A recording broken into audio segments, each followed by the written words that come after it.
Moi, c'est toujours dehors.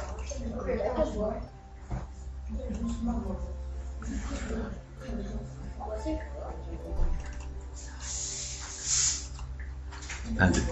Un, deux. Voilà, là si ça marche. Je le mettrai en ligne après. Je comprends pas pourquoi.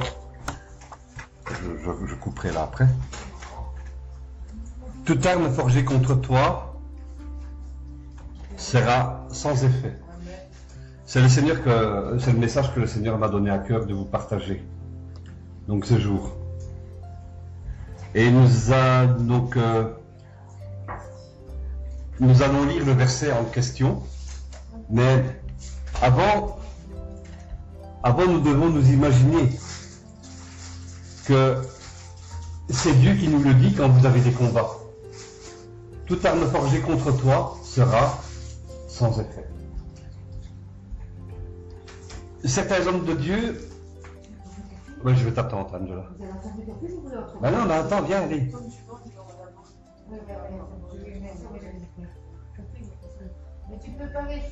Ah. Donc, toute arme forgée contre toi sera sans effet. Certains hommes de Dieu, et je mets entre guillemets, hein, parce qu'il y en a qui aiment bien avoir les titres, mais pour qu'on les sert. Hein? Donc, pour qu'on leur déroule le tapis rouge et tout ça. Donc, c'est pour ça que je mets entre guillemets, utilisent, souvent quand ils sont découverts ou qu'ils sont mis à nu, quand tu les as découverts, quel genre vraiment d'hommes ils sont, quand ils sont mis à nu. Hein? Donc, ils utilisent ce verset, hein?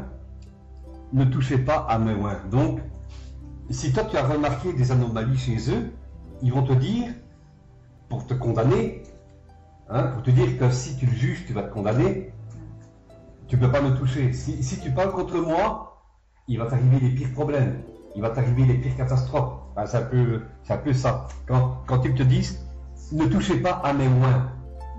Mais est-ce que nous, tu es chrétien, tu es chrétienne, je suis chrétien, est-ce qu'on n'est pas loin?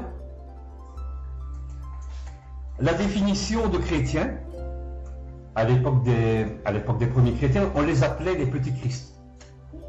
Et c'est à Antioche, on le voit dans Actes chapitre 11 verset 26, c'est à Antioche que pour la première fois,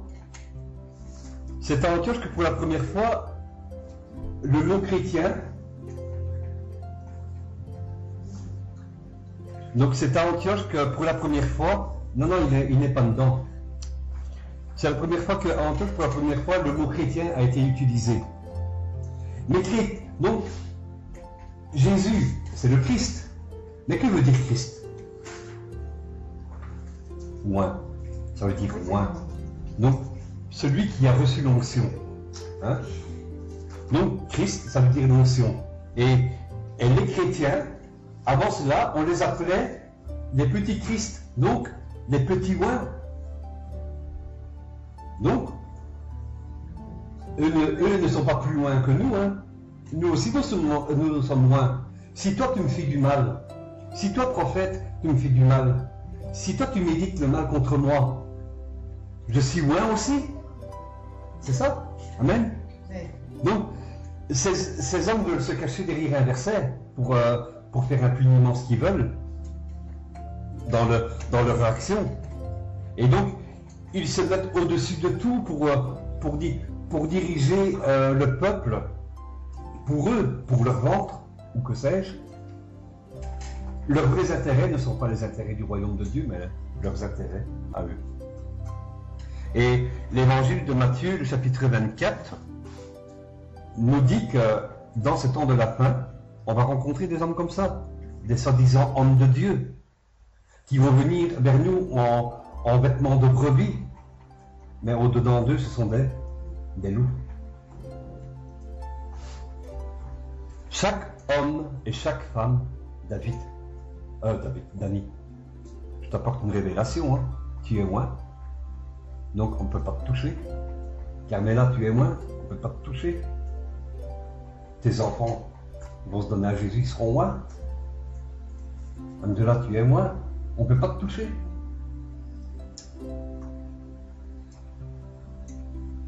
Donc chaque homme et chaque femme qui font partie du corps de Christ ont été choisis par Jésus. Ils sont loin. Vous vous souvenez de l'histoire quand on devait choisir un roi, Dieu indiquait qui serait le roi. Il indiquait au prophète. Alors le prophète s'amenait avec la fiole d'huile et il consacrait, donc il mettait l'onction. Donc c'est, par exemple, David, Saül, c'était le peuple qui voulait Saül. Mais David, c'est Dieu. Il a dit, c'est lui. Donc, le père de David avait fait montrer tous ses frères. Et alors le prophète, il dit, il n'est pas ici. Où est ton autre fils? Il est dans le champ en train de paître les brebis. Il est là avec sa harpe, il est en train de jouer pour les brebis, il est en train de chanter pour les brebis. C'est lui que je veux. C'est lui que j'ai choisi. C'est lui mon serviteur. Dieu t'a choisi, donc tu es loin. Quand tu as reçu le Seigneur, quand tu as été baptisé, c'est pas parce que tu parles pas en langue que tu n'es pas loin, hein. Mais tu as reçu l'Esprit, l'onction. C'est de la révélation directe là, parce que c'est pas écrit dans mon article. Donc, du monde, nous avons été choisis. Nous sommes devenus une race élue. Nous sommes devenus une race à part. Nous sommes hors du monde. Et par ce fait, nous sommes sous la protection de Jésus, le Messie. Nous sommes sous la protection de Jésus. Amen. Jean, chapitre 15, l'évangile de Jean. Ah ben tu l'as. L'évangile de Jean, le chapitre 15, le verset 16 dit ceci. Vas-y. Ce n'est pas vous qui m'avez choisi, mais moi. Je vous ai choisi et je vous ai établi, afin que vous alliez et que vous portiez du fruit, et que votre fruit demeure, afin que ce que vous demandez au Père, en mon nom, il vous le donne. Maintenant, on va entrer dans le message. Donc, j'ai voulu expliquer. Nous sommes loin. Si nous sommes loin, on ne peut pas nous toucher non plus. Ce n'est pas réservé qu'à une classe de prophètes. Nous sommes loin, on ne peut pas te toucher. On ne peut pas parler contre toi. Amen. Et vous allez savoir pourquoi je vous dis on ne peut pas parler contre toi. Si tu es loin, on ne peut pas parler contre toi. Ésaïe 54, le verset 17. Toute arme forgée contre toi sera sans effet, et toute langue qui s'élèvera en justice contre toi, tu la condamneras. Tel est l'héritage des serviteurs d'Éternel. Tel est le salut que leur viendra de moi, dit l'Éternel. Amen. Vous avez remarqué une parole importante. Toute langue qui se lèvera contre toi, tu la condamneras. Tu la condamneras. Donc, si on parle contre toi, tu condamnes ces paroles. Tu ne peux pas accepter si on te fait des paroles de malédiction. Si on te dit tu vas mourir, tu ne peux pas accepter ces paroles-là. Tu dois condamner ces paroles-là. Au nom de Jésus, je refuse ces paroles. Amen. Nous avons le droit de nous défendre. Nous avons le droit de nous élever contre toute parole qui voudra nous condamner. Parce que nous, les loin, qu'est-ce qu'on a dans nos mains? Toi, tu l'as reçu, tu l'as eu en vision, ou je ne sais pas, tu m'avais dit, en tout cas que Dieu te l'a dit, tu as reçu l'épée de l'esprit. Tu as reçu l'épée. Et c'est avec ça que tu as le droit de condamner, avec la parole de Dieu. Si quelqu'un te maudit, tu condamnes avec l'épée de l'esprit. Amen. Amen. Et donc, cette épée, c'est pour éteindre tous les traits enflammés de l'adversaire, le diable, tous les traits enflammés de l'ennemi. Si on veut ton malheur, Dieu dit, moi j'ai formé des projets pour toi. C'est des projets non de malheur, mais de bonheur. Il y a un avenir et une espérance pour toi. Amen. Jésus nous compare à ces petits-enfants auxquels nous devons ressembler. Dans Matthieu, l'évangile de Matthieu, chapitre 18, versets 1 à 6. Bon. En ce moment, les disciples s'approchèrent de Jésus et dirent: Qui donc est le plus grand dans le royaume des cieux? Jésus, ayant appelé un petit enfant, le plaça au milieu d'eux et dit: Je vous le dis en vérité, si vous ne vous convertissez, Ouais, si vous ne vous convertissez. voilà. Et si vous ne devenez comme les petits enfants, vous n'entrerez pas dans le royaume des cieux. C'est pourquoi quiconque se rendra humble comme ce petit enfant, sera le plus grand dans le royaume des cieux. Et quiconque reçoit en mon nom un petit enfant comme celui-ci, me reçoit moi-même. Mais si quelqu'un scandalisait un de ces petits qui croyaient en moi, il vaudrait mieux pour lui qu'on suspendît à son cou une meule de moulin et qu'on le jetait au fond de la mer. Il vaudrait mieux si quelqu'un, quand nous sommes enfants de Dieu, à partir du moment où tu as donné ta vie à Jésus, tu es l'enfant de Dieu. Donc, si quelqu'un viendrait à vous scandaliser, il y a des tas de scandales que certains, ils ne veulent plus de Dieu, hein. Mais ces personnes-là qui auront créé ce scandale-là, pour lui, il vaut mieux qu'il aille se tuer tout de suite, hein. Mais déjà, au jugement, il ira en enfer. Mais je crois que sa vie, ça va peut-être être un enfer déjà sur terre. Parce que peut-être que s'il avait des bénédictions, que tout lui réussissait, pour lui, ça va être fini, hein. Au revoir, hein. Tout va s'écrouler. Donc, il vaudrait mieux qu'il soit jeté au fond de la mer, avec à son cou une meule de foin, donc avec ça il ne sera jamais remonté. Hein? Ce qui montre que la sentence de Jésus pourrait être terrible pour une personne qui ira nous scandaliser. Beaucoup sont des sujets de scandale. Et ici, Jésus s'adresse à des religieux. Il ne s'adresse pas aux païens. Hein. Il ne s'adresse pas aux gens du monde. Il ne s'adresse pas à ta voisin, à ton voisin ou ta voisine. Dieu ici, dans l'exemple ici, il s'adresse à des religieux. À l'époque, les religieux, c'était les pharisiens. Il nous dit que nous devons ressembler à ces petits enfants humbles. Ce n'est pas parce que tu as été choisi par Dieu que directement tu es quelqu'un d'important. Ce que tu as aujourd'hui, Dieu peut te l'enlever demain. Eh oui. Ce que j'ai aujourd'hui, Dieu peut me l'enlever demain. Il faut toujours rester humble. Mais toi, tu es trop humble, par contre. Proverbe, je ne sais pas si je l'ai marqué.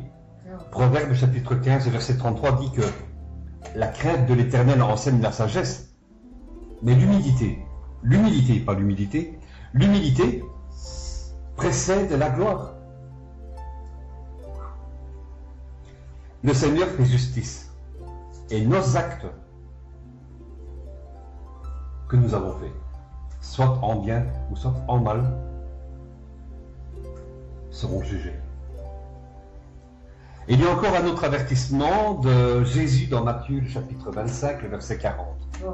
Et le roi leur répondra: Je vous le dis en vérité, toutes les fois que vous avez fait ces choses à l'un de ces plus petits de mes frères, c'est à moi que vous les avez faites. Ce roi qui est Jésus. Si moi aujourd'hui je viens vous scandaliser, on a un témoignage qu'on porte. Hein. Je dis que je vous aime, mais en fait dans votre dos je plante un poignard. Vous allez le savoir, quel témoignage je vais vous laisser. Je devrais en répondre. Je vais être responsable de ce que je vous ai fait. Le Seigneur là-haut, il va me dire oui, tu te faisais montrer comme un saint aux yeux des hommes, mais moi je sais qui tu étais vraiment. Là-haut, il va me demander des comptes, c'est moi je le scandalise. Il voyait bien venir. Donc, ce roi, c'est nul autre que Jésus. Il va nous demander des comptes. Nous, enfants de Dieu, nous avons le droit de dénoncer les œuvres des ténèbres. Nous avons le droit de dénoncer les œuvres du diable. Mais il faut bien se dire, parce que maintenant il y a beaucoup de ministères, je ne sais pas si tu as déjà entendu ce terme-là, mais maintenant sur Internet c'est un bel outil, mais c'est aussi, il y a des choses tout aussi scandaleuses que les chrétiens font. C'est que j'ai entendu dire que ce pasteur-là c'est un escroc et tout ça, alors que c'est pas vrai. Et donc, moi j'ai un ministère pastoral. Hein? Donc on appelle ça, je suis ministre. Hein? Donc on appelle ça, j'ai un ministère pastoral. Mais il y a des ministères prophétiques, etc., etc. Ministère de chanteurs, chantres. Mais maintenant sur Internet, c'est un bel outil. Mais il y a beaucoup de dérives aussi. Il y a des ministères de dénonciation. À tout va, on dénonce tel ministère. Il y a des trucs qui sont fondés, mais il y a des trucs qui ne sont pas fondés du tout. Donc, dénoncer, ça ne veut pas dire que nous devons mettre des hommes en pâture, là en public, pour les salir publiquement.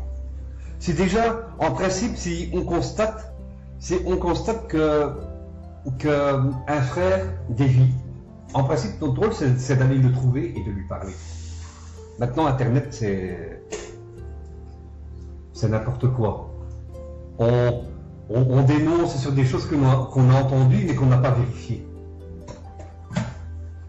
Et donc, moi, je vous dis, aux auditeurs, frères et sœurs qui nous écoutez, mettre en pâture des âmes sans fondement, je crois qu'il vaudrait mieux vérifier ce que nous disons. Parce que de toutes les paroles que nous aurons contre un serviteur, Dieu va nous demander des comptes. Dieu va nous demander des comptes.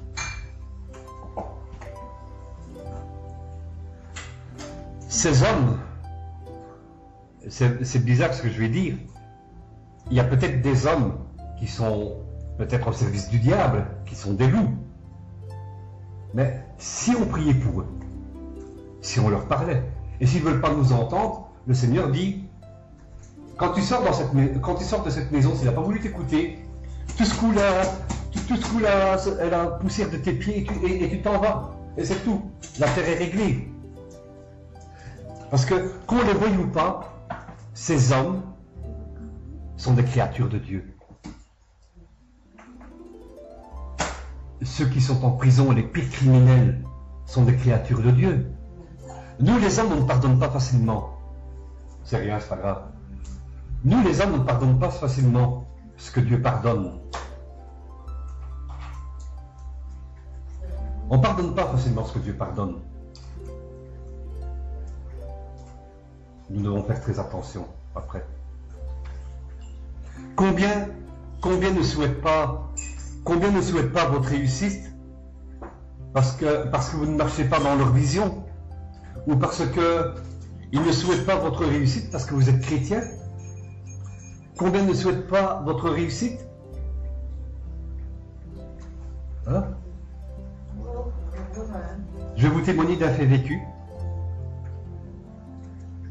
Je me souviens, et je ne le fais pas exprès, hein, mais je me souviens, nous sommes allés voir dans une cellule de maison une femme qui s'appelle Nancy Saria, qui est vraiment très bien.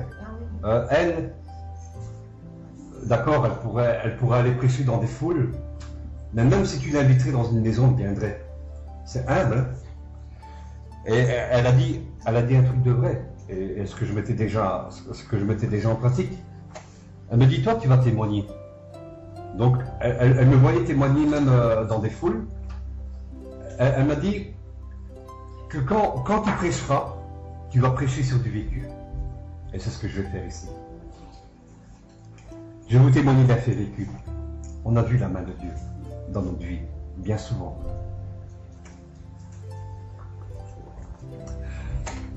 Allez, assieds-toi. Tant de fois,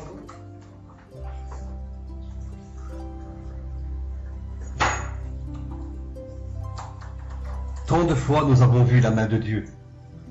Nous avons vu Dieu venir à notre secours.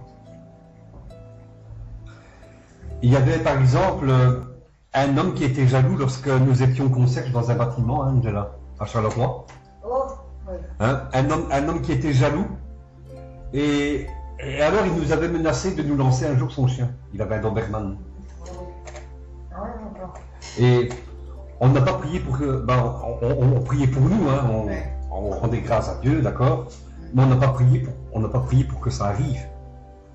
Ah oui. Hein, parce que Ouais. si on te fait du mal, tu ne dois pas souhaiter le mal en retour. Hein. Non, non, ça, c'est bien. D'ailleurs, l'apôtre Paul, inspiré par Dieu, je ne sais pas si je l'ai mis, dans Romains chapitre 12, verset 14 et le verset 17. Bénissez ceux qui vous persécutent, bénissez, ne maudissez pas. Ne rendez à personne le mal pour le mal, recherchez ce qui est bien devant tous les hommes. Voilà. C'est pas parce que quelqu'un me menace de me lancer son chien que je dis oui Seigneur, va terrasser son chien, fais que son chien meure. Hein. Je n'ai pas le droit. Donc, vous avez lu ici, on n'a pas le droit de rendre aux autres le mal pour le mal. Mais, comment? Mais, avant c'était, il était écrit, mais Jésus a changé ça. Il a dit d'aimer aimez vos ennemis, aimez votre prochain. Et donc, je crois que si le chien un Doberman m'aurait mordu, je crois que j'aurais été salement amoché. Hein. J'aurais été salement arrangé. Hein. Mais Dieu ne l'a pas permis. Et on ne sait pas dans quelles circonstances le chien a été mangé, du poison. Et il est mort, hein, 2 jours après. On avait déposé du poison, le chien, et il a mangé du poison, et il est mort. Parce que vous avez dit qu'il allait lancer son chien sur nous. Il est mort quelques jours. Il est mort quelques jours après les menaces. Ouais, voilà. Et je pourrais encore citer des tas d'autres exemples où on a vu Dieu agir. Ouais. Mais et on sait que c'est Jésus qui est intervenu dans certaines situations, dans certains dangers. Et nous nous sommes empêtrés nous-mêmes dans ces dangers. Hein. On s'est empêtrés nous-mêmes dans ces situations. Hein. Parce que, donc, on avait des propositions. Et nous, on s'engageait, on disait oui tout de suite. Et on priait après. Mais moi, je suis du principe que si je dis oui, moi, je n'ai qu'une seule parole, je suis obligé. Donc, il y a des situations où on s'est mis nous-mêmes dans le pétrin. Et pourtant, le Seigneur on sait que c'est lui. Même si on ne le voit pas, qui est invisible, on sait que c'est lui qui est intervenu dans certains dangers qu'on s'est empêtrés. Mais il y a un fait très frappant, et c'est là que je vais vous parler, de l'intervention, donc qu'on a vu l'intervention de Dieu pour nous. Donc parfois, je vous l'ai dit, ça nous arrive de faire des mauvais choix, et ça peut arriver à chacun d'entre nous, ça peut arriver au plus grand, ça peut arriver même au roi de faire des mauvais choix. Qui n'en a jamais fait? Dans l'immeuble où nous étions concierges, malgré que nous l'étions, le loyer, on le payait. Et c'était pas donné. On habitait tout près d'un grand centre commercial, Ville 2. Et donc le loyer était quand même assez élevé. Et j'ai travaillé dans une usine à l'époque, de la région de Charleroi. Et j'ai sympathisé avec un collègue qui venait d'être engagé. Et il a sympathisé avec moi, tout ça. Et aussitôt, il est venu chez nous. Je l'ai présenté à Angela, mon épouse. Et on lui a parlé de Jésus. Donc attention, parce que parfois, certaines personnes que vous allez leur parler, ils vont se convertir, mais par intérêt. Vraiment, leurs intentions réelles sera peut-être de vous dépouiller. Hein? Il y en a, hein, je vous le dis. Donc, ils se sont convertis. Hein? On leur a parlé de Jésus, ils se sont convertis. Donc, je me convertis entre guillemets. Hein. Et dans les jours suivants, petit à petit, ils nous ont fait comprendre que ce serait bien que, tu vois, comme notre loyer était cher, ce serait bien qu'on habite ensemble, on aurait payé moins cher, on aurait pu mettre de l'argent de côté. Et moi, j'étais emballé à cette idée qu'on paierait moins cher, on pourrait mettre de l'argent de côté pour acheter une maison après, quoi. D'habitude, on priait toujours, mais là, on ne l'a pas fait. D'habitude, même le lendemain, le Seigneur nous avertissait toujours. Mais là, on n'a rien eu. Mais on n'a pas prié. C'est plutôt ça, hein. On n'a pas consulté le Seigneur. On n'a pas prié. Par exemple, là, une fois où on avait dû agir, il y avait des Mormons qui font un peu comme les témoins de Jéhovah, certains, ils frappent aux portes. Donc on a reçu les Mormons, moi j'avais un peu étudié l'histoire des Mormons. Et alors ils nous proposent de venir à la réunion. Alors, moi je sais que bon, le fondateur de ça, c'était pas un saint du tout. Mais moi, bon, je me dis, ouais, je vais peut-être aller si je vais pouvoir un peu mieux comprendre leur mouvement. Donc ils nous avaient invités. Et moi j'avais dit oui. Et puis le soir, donc ils devaient venir nous chercher le dimanche. Et le soir, la veille, je vois un flash. Je vois Deutéronome chapitre 13, verset 5, qui me disait que si on suivait ces hommes, ils seraient punis de mort parce que ils nous détournaient de la voie sur laquelle nous étions. Le Seigneur me disait que ces hommes, ces deux Mormons, seront punis de mort si on les suivait. Et donc, moi je me suis dit, mais s'ils sont punis de mort, je devrais en répondre devant Dieu. Parce que ce sera de ma faute. Ce sera de ma faute s'ils sont punis de mort. Et alors, quand ils sont venus pour nous chercher le matin, on a décliné leur invitation. Donc, on s'engageait à dire oui. Et ça, c'était notre défaut. Et puis après, on priait Dieu. Alors Dieu nous disait, non, il ne faut pas aller. Mais si je dis que je suis chrétien, que je dis que je m'engage, et qu'après je dis non, quel témoignage je pense.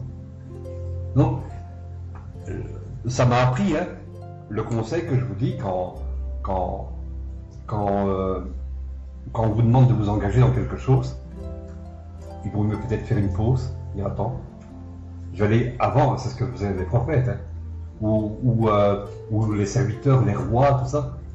Avant d'aller au combat, j'ai consulté l'Éternel. C'est ce que nous devons faire.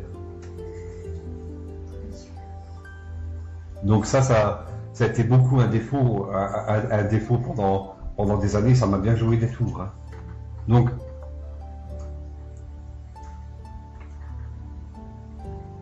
pour le cas des Mormons, donc le Seigneur nous avait avertis. Et je ne voulais pas avoir leur mort sur la conscience. Et je vais en revenir à l'histoire de mon collègue. Hein. Donc ça, c'était une parenthèse.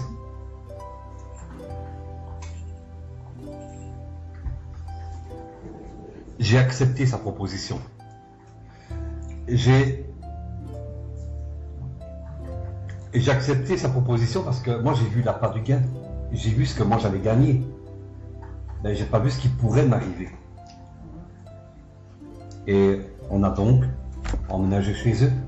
On a emmené nos meubles là-bas, tout ça. Donc, on a emménagé chez eux par appât du gain. Du gain.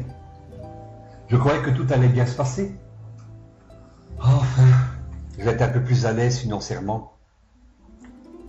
Je croyais que tout allait bien se passer. Et quelques jours après, j'ai reçu un songe. Je dormais. Et j'ai vu un truc vraiment d'assez sérieux. Péché de jeunesse, hein. On dirait moi on était encore jeune. Hein. Il y avait notre fille Lisa qui était encore bébé, elle avait environ 2 ans.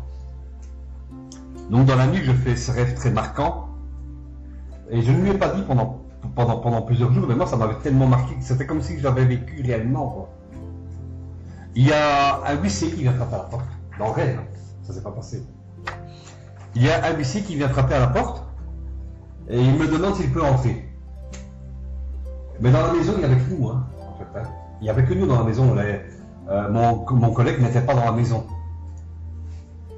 Donc il me demande s'il peut rentrer. Ben, je suis obligé de le laisser rentrer. Et aussitôt, il prend son carnet et il marque les meubles. Nos meubles à nous, hein. Pas leurs meubles à eux, nos meubles à nous. Et donc moi je dis, écoutez monsieur, ces meubles-là ne leur appartiennent pas. Et bon, mais il répond que ce qui est dans la maison doit être saisi. Parce qu'ils avaient une dette très importante. Alors je demande au huissier, mais de combien elle est cette dette? Et il me répond, c'est en francs belges, donc 300 000 francs belges. Environ 7 500 € hein, aujourd'hui. J'ai entendu ça m'a marqué parce que je l'ai entendu dans mes oreilles, audible, de façon audible. C'est ça qui m'a marqué. Je demande au huissier de combien elle est la dette, et il me dit 300 000 francs.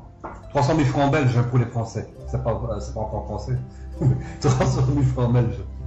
Donc, mais à l'époque, c'était une belle somme, tu sais. Hein. À l'époque, avec 300 000 francs belges, avec 7 500 €, 80, ouais. hein, pour ceux qui ne savent pas compter en francs belges, 7 500 € à l'époque, c'était une belle somme. Hein. On savait faire beaucoup. On aurait pu faire des gros travaux. Ouais, un quart de la maison. Ah bon, d'accord, ouais, d'accord. Ah. Et donc, voilà. Ça m'a intrigué, je ne dis rien, et j'étais intrigué par ça. Mais j'ai compris que le Seigneur nous avertissait d'un danger. Quelques jours passent, jusqu'au moment où je jouais avec un ballon dans la cour, il y avait le chien là, je lui faisais des dribbles et tout, et bon, le ballon n'était pas bien gonflé, je me tords le pied, j'ai mes 3 phalanges, je suis plâtré, et donc ce qui fait que je me trouve en incapacité de travail. Je me trouve en incapacité de travail pour quelques jours. 2 ou 3 jours passent, et je dis, Alhamdulillah, le rêve que j'ai fait, ce que j'ai entendu de façon audible, je lui explique que ça semble si réel, que j'ai entendu de façon audible le chiffre, 300 000 francs belges. Et je dis que j'irais bien poser la question à l'épouse de mon collègue. Bon, elle était en train d'étendre le linge sur les fils dehors, parce qu'elle venait d'avoir fait une lessive, et moi je leur ai parlé pendant ce temps-là. Et je dis que j'irais bien lui poser la question, parce que ça m'a l'air quand même, ça m'a l'air quand même assez intriguant. Et donc je vais la trouver, et je lui explique le rêve, et je dis voilà, j'ai entendu de façon audible, ça m'avait l'air si réel, et j'ai entendu le chiffre que vous aviez pour 300 000 francs belges de dette.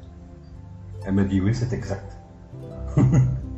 Il y a environ ce montant, parce qu'ils avaient déjà fait quelques remboursements, hein, mais il y a encore environ ce montant-là. Et puis, ben, je ne sais pas s'ils se sont sentis découverts, hein, dans leurs intentions à notre propos, mais à partir de ce moment-là, avant c'était bien, il y avait la belle image, l'ambiance a commencé à changer. Leur regard envers nous a commencé à changer. Avant c'était si amical, puis ça commençait par devenir invivable. Moi je te le dis, hein, et c'est ce que je t'ai toujours dit. Tu le sens quand une femme cherche après toi. Tu le sens. Et donc l'épouse de mon collègue a commencé par me chercher quand Angela partait faire des courses avec... moi j'étais plâtré. Angela partait faire les courses, donc partait au magasin hein, pour remplir les frigos. Ben, il se passait des trucs, la femme venait près de moi, j'ai bien senti qu'elle cherchait à ce que je commette de l'adultère avec elle ou que je ne sais pas quoi. Et alors, j'ai jamais répondu à ses avances. Ils nous ont même mis nos pasteurs sur le dos. Pour eux, je crois qu'ils ont eu peur que j'ai eu cette révélation-là, 300 000 francs belges. Allume la lampe.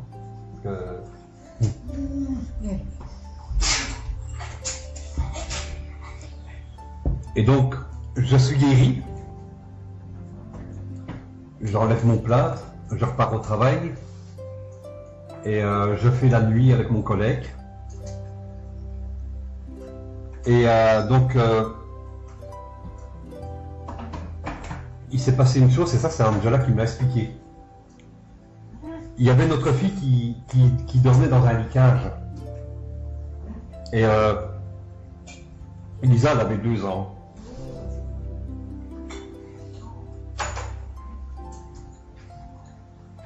Une nuit, Elisa se met à pleurer. Donc on ne savait pas... Peut-être que les enfants savent voir des choses que nous, on ne voit pas. Hein. Et reste un peu tranquille, s'il te plaît. Ma fille, je t'écoute. Voilà. Parce que je connais l'histoire. Hein. Oui, mais reste un peu tranquille. Oui. Ah, excusez-moi. Non, c'est parce qu'après ça coupe. Ouais. Tu passes devant et ils sont en train de me regarder et alors ça coupe. Ça distrait, quoi. Donc, une nuit, notre fille se met à pleurer. Et alors, l'épouse de mon collègue, elle ne savait plus dormir, ça l'énervait, elle était en grogne. Et elle se lève pour aller vers le lit de notre fille. Et on ne sait pas quelles étaient vraiment ses réelles intentions. Mais au moment où elle s'est amenée près de son lit, elle a été projetée en arrière. Et Angela me dit, il y a eu un vacarme énorme. Elle a été projetée en arrière. Elle a dû rebrousser chemin. Elle a eu peur, comme elle dit. Elle a eu peur. Elle est retournée dans son lit en grognant. Et donc c'est ce que Angela m'a expliqué. Mais nous, on pense que notre fille a été protégée par des anges à ce moment-là. Donc, Dieu avait peut-être planté des anges auprès de son lit, parce qu'on ne savait pas quelle aurait été vraiment ses réelles intentions. Si elle a été projetée en arrière, c'est qu'elles étaient mauvaises. Et donc, selon eux, nous étions possédés. Hein, c'était nous qui... Je ne sais pas si... Attends, c'était de la pensée positive qui faisait... donc des gens qui savent lire dans ton esprit. Il fait des arts martiaux. Donc lui, il a fait des arts martiaux, mais il sait lire en... Non, je ne sais pas, c'est de la pensée positive, je ne sais pas quoi. Si tu penses à un arbre, il sait dire que tu penses à ça. Enfin, en tout cas,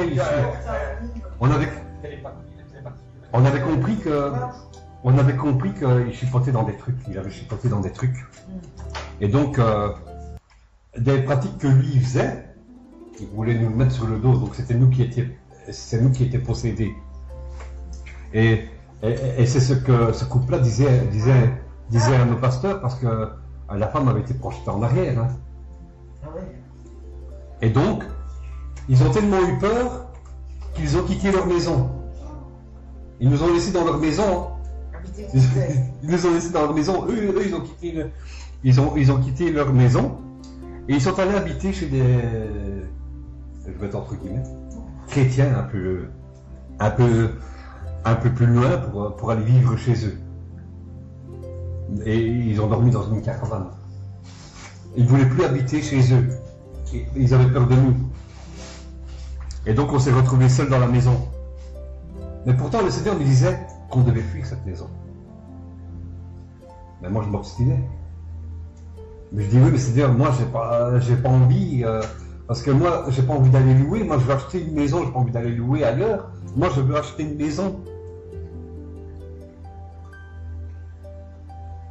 Donc je ne l'ai pas fait tout de suite. Et on a rencontré un autre pasteur. Et je lui disais que le Seigneur me disait qu'on devait fuir cette maison. Et alors il nous a proposé d'aller rejoindre la famille chrétienne, hein, qui avait reçu mon collègue dans leur maison. Et eux, ils ont dû faire l'inverse. Eux, ils ont dû revenir dans leur maison et nous, on a été là-bas. On était dans leur maison. Donc ils étaient obligés, on les a obligés à revenir dans leur maison pour que nous, on ait la caravane et qu'on dort dans la caravane. Et donc on a fait ainsi.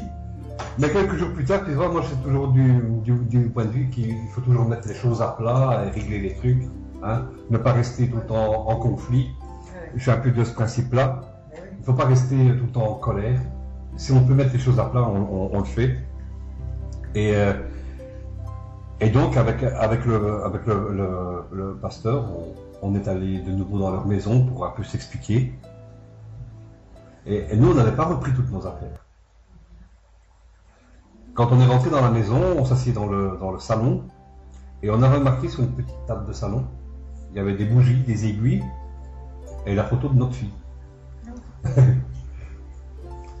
Et je fais au pasteur, je fais un signe, je lui fais montrer, et il me fait un geste de rester discret pour pas, à mon avis, mettre le feu aux poudres, je sais pas quoi. Donc il avait remarqué lui-même ce qu'il y avait sur la table, quoi. Moi aussi, j'ai remarqué. Allez, à ton avis, il y a des bougies, des aiguilles sur une table et une photo, c'est qu'on chipote sur toi, c'est qu'on fait des choses. Des décorations. Et de décoration. Une poupée qu'il y avait là, une poupée. Et une poupée, oui. Une petite poupée Ouais. fétiche, comme pour les boutons. On est arrivé à l'improviste, on n'a même pas prévenu qu'on arrivait, qu'à mon avis, ils nous passaient enlever les affaires. Et donc, voilà, donc on n'a rien dit. Et bien nous, on a compris vraiment leurs intentions réelles. Leur sens, oui. Hein? Quand je vous dis que la femme m'a un peu cherché, sa femme m'a un peu cherché, il y a des tas de gens qui n'ont pas accepté notre mariage, ou qui ont maudit notre mariage. Non, pas eux. Hein. Donc, eux, ils ont été envoyés pour accomplir l'œuvre des paroles qui avaient été prononcées contre nous, pour nous faire divorcer. Eux, ils étaient des envoyés.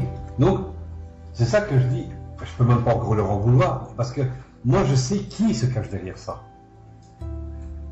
C'est pas un homme, c'est pas ceux qui ont prononcé des paroles de malédiction, qui m'ont lancé des flèches contre nous, ce n'est pas eux. C'est ce que l'adversaire, le diable, avait prévu. Il sait que nous sommes un danger pour lui. Et les couples pastoraux, ce sont eux qui sont à la tête de l'église, dans une église. C'est eux qui vont être attaqués le premier. Il y a des tas de pasteurs et tout ça qui ont fini dans des divorces. Hein. Déjà, peut-être parce que dans un sens, ils ne se sont pas protégés eux-mêmes. Ah ouais, je suis pasteur, il ne peut rien m'arriver. C'est faux, hein. Moi encore, je préfère qu'il nous ait arrivé ça avant qu'après. Ça nous a renforcés. Donc, le diable, les intentions réelles, il nous a envoyé ces gens-là parce que son but c'était d'achever ce que les gens avaient lancé comme parole de votre couple ne tiendra pas plus d'1 an. Aujourd'hui, ça fait 23 ans qu'on est mariés. Et ils sont tous divorcés. Eux, ils sont tous divorcés. Nous, on est encore mariés. On a eu chaud, mais on est encore mariés. Et on a eu chaud, mais aujourd'hui, c'est encore plus fort qu'avant. Il y avait une fois, on va dans une assemblée, tu ne peux pas tout accepter en parole prophétique. Il y a un homme, il me dit, donc il me fait venir vers l'avant, il fait venir nous deux vers l'avant, il me dit, vous deux, vous n'êtes pas unis, alors que c'est faux. Et vous savez, c'est quoi ça comme parole? Oui, le type, il peut l'avoir reçu vraiment, hein, mais c'est pour te rappeler, ton couple, il est condamné. Donc, je te rappelle que ton couple, il ne tient qu'à un fil. Mais si tu penses à ça, si tu te mets ça dans la tête, le fil, il va casser. Ouais. Moi, je dis que mon couple, il est fort. Il est fort parce qu'il y a Jésus au centre. Il y a le Christ, le Messie au centre, qui prend notre défense, qui nous protège. Il est notre bouclier. Toutes les paroles de malédiction, toutes les flèches qui sont lancées contre nous. Moi, je ne dis pas, oui, que c'est... Parce que moi, j'entendais la prière de quelqu'un une fois qui disait, oui, les flèches qui sont lancées contre nous, qu'elles s'en retournent à celui qui l'a lancé. Non. Moi, je dis, ces gens qui ont lancé des flèches, parce que ce sont des flèches de condamnation. Hein. Jésus prend la condamne. Il prend ce qui nous condamne. Il prend sur la croix. Les flèches vont droit sur la croix. Regarde. La flèche va aller vers toi. La flèche je dévie. C'est moi qui prends. Toutes les paroles. Donc, si on a fait des choses contre toi, si on fait des choses contre vous, c'est à Jésus qu'on le fait. Si vous êtes enfant de Dieu, c'est à Jésus qu'on le fait. Donc, les flèches vont droit dans la croix. Amen. Alors, si ces personnes-là ne se repentent pas, je ne demande pas qu'ils viennent me demander pardon, c'est si elles ne se repentent pas, quand ils seront là-haut, ils devront rendre des comptes. Moi, j'appelle, si vous avez lancé des paroles de malédiction, si vous avez lancé des paroles négatives contre des serviteurs, ou des gens de votre famille, ou des collègues de travail, ou que sais-je, même contre des païens, vous devez vous repentir. Nous devons nous repentir de toutes nos paroles. Parce que nous serons jugés pour toute parole que nous avons eue. Dieu nous demandera des comptes pour toutes les paroles que nous avons eues. Je te demande pardon, Seigneur, si j'ai eu des paroles négatives contre des personnes, et peut-être même aussi sans m'en rendre compte parfois. Amen. Je te demande pardon, Seigneur. Nous devons savoir qui est notre adversaire. Et comment savoir qui est ton adversaire? La parole. La parole, si tu médites la parole, si tu pries, si tu t'approches de Dieu, tu vas savoir, tu vas avoir le discernement. Tu vas avoir le discernement de qui est ton réel adversaire. Qui est réellement ton adversaire? Ce n'est pas les hommes. C'est les œuvres des ténèbres qui vont... C'est la parole qui va te le dire ça. C'est les œuvres des ténèbres. Ce n'est pas l'homme, ce n'est pas la femme en face de toi. C'est les œuvres des ténèbres qui veut achever ton œuvre. Il veut te détourner. Il veut te détourner de la voie que quand Dieu t'a appelé. C'est les œuvres des ténèbres. Et tu dois condamner, pas l'homme, mais tu dois condamner les œuvres des ténèbres, au nom de Jésus-Christ. Amen. Les mots que nous prononçons ont un pouvoir. Le Proverbe, chapitre 18, verset 21, dit que la mort et la vie sont au pouvoir de la langue. Avec la langue. Donc c'est ça quand on maudit. Dieu nous recommande de bénir. Il dit, bénissez, surtout ne maudissez pas. La mort est au pouvoir. La mort et la vie est au pouvoir de la langue. La parole est créatrice. Donc, si tu dis, ça peut arriver, hein, si tu souhaites la mort de quelqu'un, pense à ce que tu dis parce que ça pourra arriver. Nos pasteurs que nous avions à Binge, quand j'ai demandé qu'on prie pour eux, il y en a qui n'ont pas voulu. Hein. Ben, moi, j'ai dit, il faut prier, même si vous ont fait, même si vous n'avez pas été en accord avec eux, il faut prier pour eux. Moi, le Seigneur m'avait montré qu'elle allait mourir 6 mois avant que ça lui arrive. Alors, quand j'ai su ça, j'ai interpellé des groupes de prière, j'avais demandé, est-ce que vous pouvez prier pour ce pasteur parce que le Seigneur m'a montré qu'il va mourir. Moi, j'ai dit 6 mois avant. On m'a dit, ouais, il a pas vu le peut-être.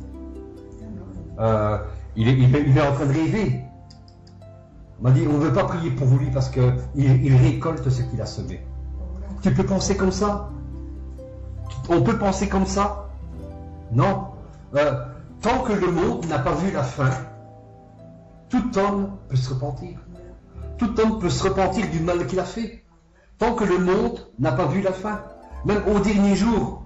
Vous vous rappelez de cette histoire du fils prodigue qui revient vers le père?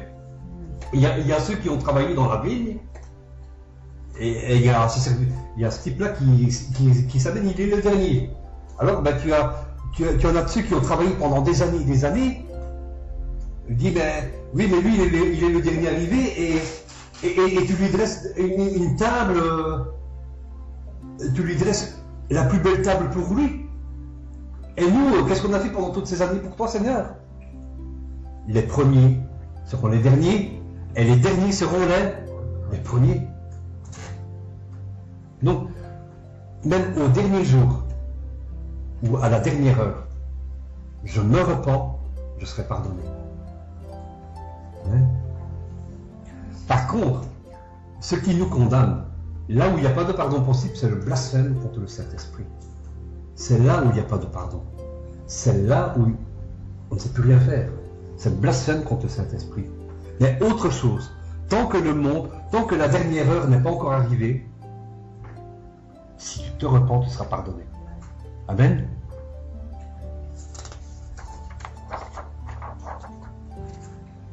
Nous devons savoir qui est notre adversaire.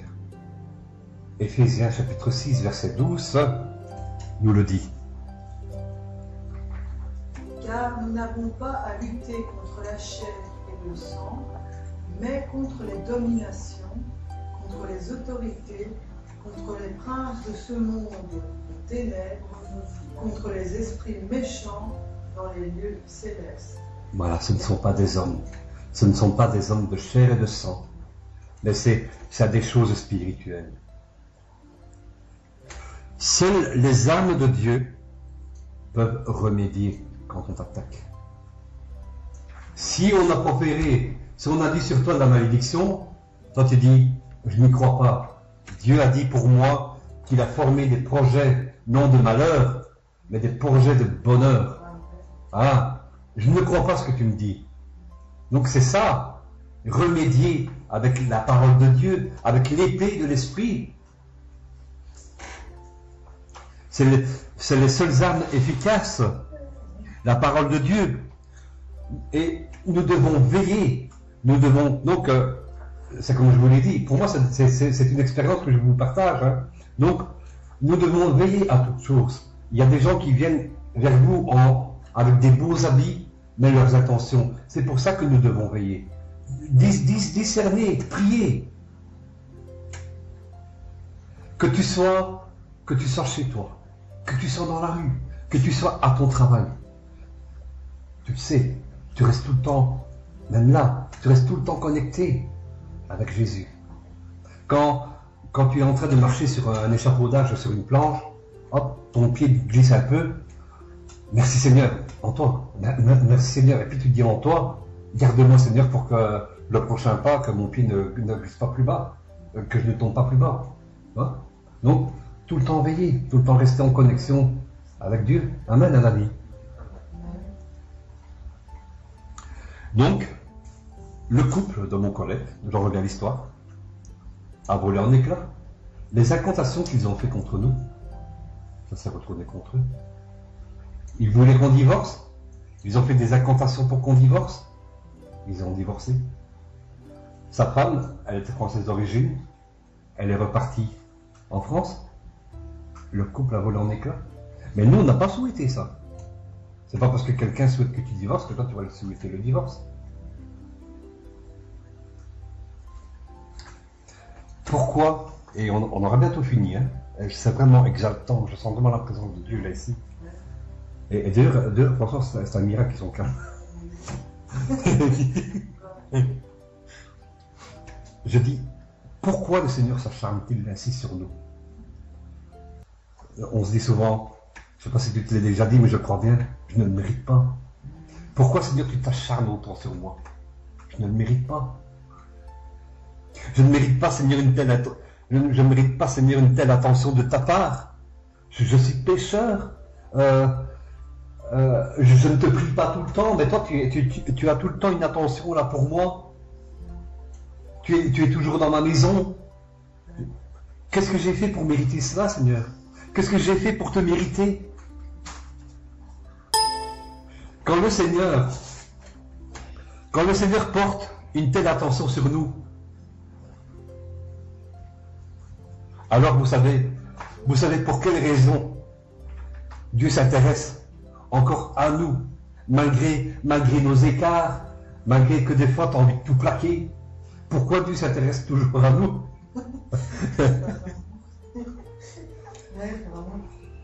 Parce que nous avons été choisis par lui. Parce que tu as été choisi par lui. Voilà pourquoi il s'acharne sur toi. Voilà pourquoi il s'acharne sur moi. Voilà pourquoi il s'acharne toujours et encore à m'aimer. Voilà pourquoi. Parce qu'il m'a choisi, parce qu'il t'a choisi. On a envie de tout plaquer, mais Dieu, il s'acharne. On n'a plus envie de croire, mais lui, il est toujours présent. Il va toujours te montrer quelque chose pour dire, oui, c'est vrai, Seigneur, je crois que tu existes encore. Il nous a choisis. Nous avons été choisis par lui. Le Seigneur nous reste, tu vois, comme une sensible, ouais, c'est ce que j'ai cherché, la parole. Le Seigneur nous reste attaché sur nous comme une sensible, il est collé à notre peau. On a le Seigneur dans la peau, il est collé à notre peau. Tu voudrais t'en défaire, mais c'est impossible. Ça, c'est de l'acharnement. C'est de l'acharnement, Seigneur. Que tu t'intéresses autant à moi qui suis pécheur, que parfois je ne te prie pas et que je m'engage directement avant de te prier. Pourquoi tu t'acharnes? mais le Seigneur veut nous redresser. Une fois l'épreuve passée, le Seigneur, voilà pourquoi. Je te redresse. Le Seigneur redresse les troncs qui sont courbés. Parce que on dit souvent ça, Seigneur, si je suis parti sur une mauvaise voie, regarde-moi et ramène-moi sur la voie de l'éternité. L'éternité, c'est la vie. Tu sais qu'il y a la vie au bout. Ramène-moi, Seigneur. Et il le fait. Tu l'as demandé, il le fait. Alors voilà pourquoi Dieu s'acharne. Voilà pourquoi Dieu s'acharne sur toi. Et voilà pourquoi Dieu s'acharne sur moi. Wow. Amen. Il est collé à notre peau. Et il y a Jacob qui avait lutté. Il avait lutté avec Dieu. Hein? Il avait lutté avec Dieu et il lui disait, tant que tu ne me béniras pas, il a lutté avec Dieu tant qu'il n'était pas béni. Si tu ne me bénis pas, j'arrête pas, je continue à lutter avec toi. Voilà pourquoi Jacob a été appelé Israël. Son nom a été changé parce que Jacob avait lutté avec Dieu. Jacob avait lutté avec Dieu parce que il voulait absolument recevoir la bénédiction de Dieu. Et il l'a reçu. Mais il a lutté avec Dieu pour le recevoir. Si tu ne me bénis pas, je n'arrête pas. Le royaume de Dieu appartient aux violents. Ce sont les violents qui s'en emparent. Il a jeté son regard sur nous. Le Seigneur a jeté son regard sur nous avec passion, avec amour, au point qu'il nous dit et qu'il te dit, frères et sœurs, au point qu'il te dit, toute arme forgée, parce que j'ai jeté mon amour, ma passion sur toi, Dani, Carmela, Angela, Roger, Lisa, Salomon, Pierre, et vous qui écoutez. Le Seigneur a jeté avec passion sur vous son regard, son amour, et qu'il te dit, toute arme forgée contre toi, toute langue qui s'élèvera contre toi, sera sans effet. Aucun mal ne peut m'arriver, aucun mal ne peut t'arriver, parce que Dieu est avec toi. Si Dieu est pour nous, qui sera contre nous? Amen. Le psaume 121, le verset 2 et 3. Le secours me vient de l'Éternel, qui a fait les cieux et la terre.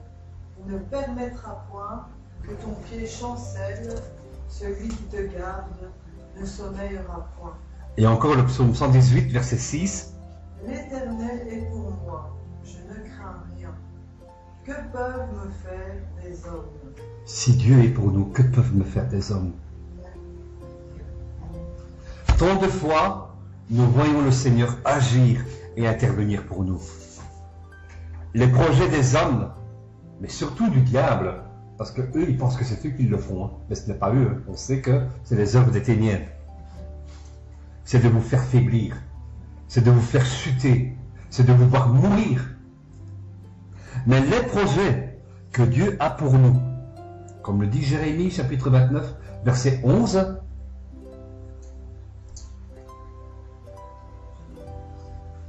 Dans l'Ecclésiaste. oui, non, alors ça va. Donc, Jérémie, chapitre 29, verset 11. les projets que j'ai formés sur vous, dit l'Éternel, Dieu. Projets de paix et non de malheur, afin de vous donner un avenir et une espérance. L'avenir, c'est pas que tu meurs. L'avenir, c'est que tu vis, c'est que tu sois dans le bonheur. L'avenir, c'est pas la malédiction. L'avenir, c'est les bénédictions. Amen. Le Seigneur a jeté son dévolu. Il a jeté toute sa passion sur moi, sur toi. Il est collé comme une sangsue là sur moi, le Seigneur. Jean nous rappelle ce qu'a dit Jésus. Ce n'est pas vous qui l'avez choisi. Dieu nous le dit. Dieu te le dit. Ce n'est pas toi qui m'as choisi. C'est moi qui t'ai choisi. C'est moi qui t'ai choisi, Dani. C'est moi qui t'ai choisi, Carmela. C'est moi qui t'ai choisi, Lisa. C'est moi qui t'ai choisi, Angela. C'est moi qui t'ai choisi, Salomon, Emmanuel. C'est moi qui t'ai choisi, Pierre. C'est Dieu, pas moi. Dieu te le dit. Il a un avenir et de l'espérance pour toi. Il a un avenir de bonheur, de paix, de l'espérance pour nous. Voilà pourquoi, si nous lui faisons confiance, si nous faisons confiance au Messie, en Dieu, nous devons savoir que si nous lui faisons confiance, il aura toujours ses regards portés sur nous. Il sera accroché sur nous comme une sangsue. Il sera toujours collé à notre peau. Il sera toujours notre protecteur contre ceux qui veulent nous opprimer. Il sera toujours notre protecteur contre nos oppresseurs. Amen. Parce qu'il a jeté ses regards sur toi. Sur toi. Parfois, cela semble tarder. Mais Dieu agit dans le temps. Quand tu penses que Dieu veut te rendre justice, hein, ça semble tarder. Tu dis, mais pourquoi Dieu tu ne me rends pas justice? Ecclésiaste, chapitre 3, le versets 16 et 17. J'ai encore vu sous le soleil qu'au lieu établi pour juger, il y a de la méchanceté, et qu'au lieu établi pour la justice, il y a de la méchanceté. J'ai dit en mon cœur, Dieu jugera le juste et le méchant, car il y a un temps pour toute chose et pour toute œuvre. Voilà, il y a un temps pour toute chose. Pour toute chose. Il y a un temps où Dieu jugera, mais c'est dans son temps à lui. Amen. Restons en paix parce que Dieu est avec nous. Il est avec toi, il est avec moi. Et comme nous le savons par l'esprit de révélation, ce sont les œuvres des ténèbres qui font toutes ces choses. Alors, bénissons nos ennemis, bénissons les hommes qui sont tout de même la création de Dieu. Moi, je bénis, si un lion veut nous sauter dessus, je le bénis. Mais j'espère qu'il y aura une vite devant moi. Donc, la Bible dit dans Luc chapitre 6, verset 28, je ne sais pas si je l'ai noté, bénissez ceux qui vous maudissent, priez pour ceux qui vous maltraitent. Et Romains, le chapitre 12, verset 14, nous rappelle, bénissez, ne maudissez pas. Romains, chapitre 12, verset 19, dit encore, donc Paul dit encore, ne vous vengez point, vous-même, bien-aimés, mais laissez agir la colère, car il est écrit, à moi la vengeance, à moi la rétribution, dit le Seigneur. Amen. Donc, ce sont des choses essentielles. Nous ne devons pas rendre le mal pour le mal, parce qu'on sait que Dieu nous défendra un jour ou l'autre. Dieu demandera des comptes à tout homme, à toute personne qui auront fait des choses et qui ne se sera pas repenti. Dieu demandera des comptes. Ce sont des choses essentielles que nous devons savoir. On le sait, ceux qui ont fait leur propre justice. Donc, je prends d'exemple, il y a un homme, on a tué son frère. Il va aller chercher des armes, il va faire sa justice, il va aller tuer l'autre en retour. Ceux qui ont fait leur propre justice. Ils ont fini. C'est pas parce qu'il a subi un préjudice qu'il doit se venger. Ce type-là, il a été condamné hein, parce qu'il s'est vengé. Il a fini en prison parce qu'il s'est vengé. À moi, la vengeance et la rétribution. La vengeance, donc, quand on veut se venger, à partir du moment où tu te dis, je vais me venger de ce que tu m'as fait, alors là, déjà, tu es déjà en prison. On est déjà en prison quand on se dit, quand on forme des projets, je vais me venger de ce que tu m'as fait. Quand on rend le mal pour le mal, alors là, tu es déjà en prison. Tu as déjà mis la première brique, la première pierre de ta prison, le premier barreau de ta prison. Tu es déjà en prison, si tu le fais. Laissons Dieu agir et restons en paix. Si Dieu s'intéresse à nous, c'est parce qu'il veut que nous lui faisions confiance. Je vous le répète, il dit, ce n'est pas vous qui m'avez choisi, mais moi, je vous ai choisi. Je vous rappelle, c'est l'Évangile de Jean, le chapitre 15, verset 16, et méditez-le. Voilà pourquoi, dit le Seigneur, en révélation, voilà pourquoi je vous défendrai toujours. Il a dit à ceux qui se lèvent contre ses oins, donc nous, ne touchez pas à mes oins et ne faites pas de mal à mes prophètes. Dieu nous a choisis, pas nous.